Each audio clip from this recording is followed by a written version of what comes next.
जर वेळ आली 1 महिन्याच्या आत, मी लाईव्ह तुम्हाला सांगतो, जर 1 महिन्याच्या आत या रस्त्याचं काम चालू झालं नाही तर आम्ही सर्व या सोसायटीच्या कुटुंबाच्या वतीने, रिपब्लिकन पार्टी ऑफ इंडियाच्या वतीने आणि माझ्यासोबत आलेले संदीप भाऊ किंवा विजयभाऊ देशेकर असले, आम्ही स्वतः सर्व मिळून रस्त्यावर उतरल्याशिवाय राहणार नाही।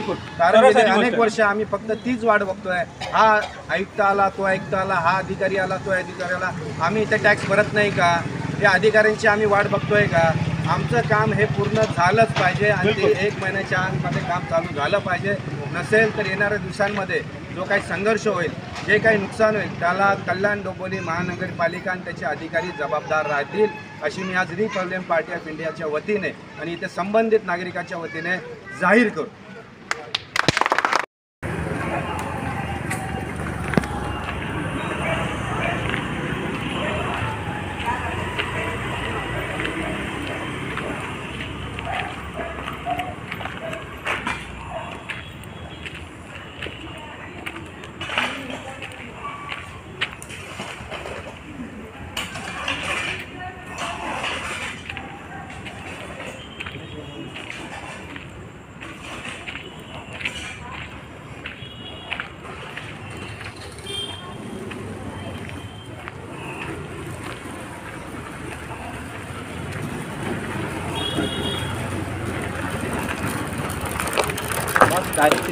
हा बस का नाही, पुढच्या खड्ड्यापर्यंत घेऊया ना, बस पुढच्या खड्ड्यापर्यंत।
तुम्हारे घर पे बाहर ही है, वही कॉर्नर पे।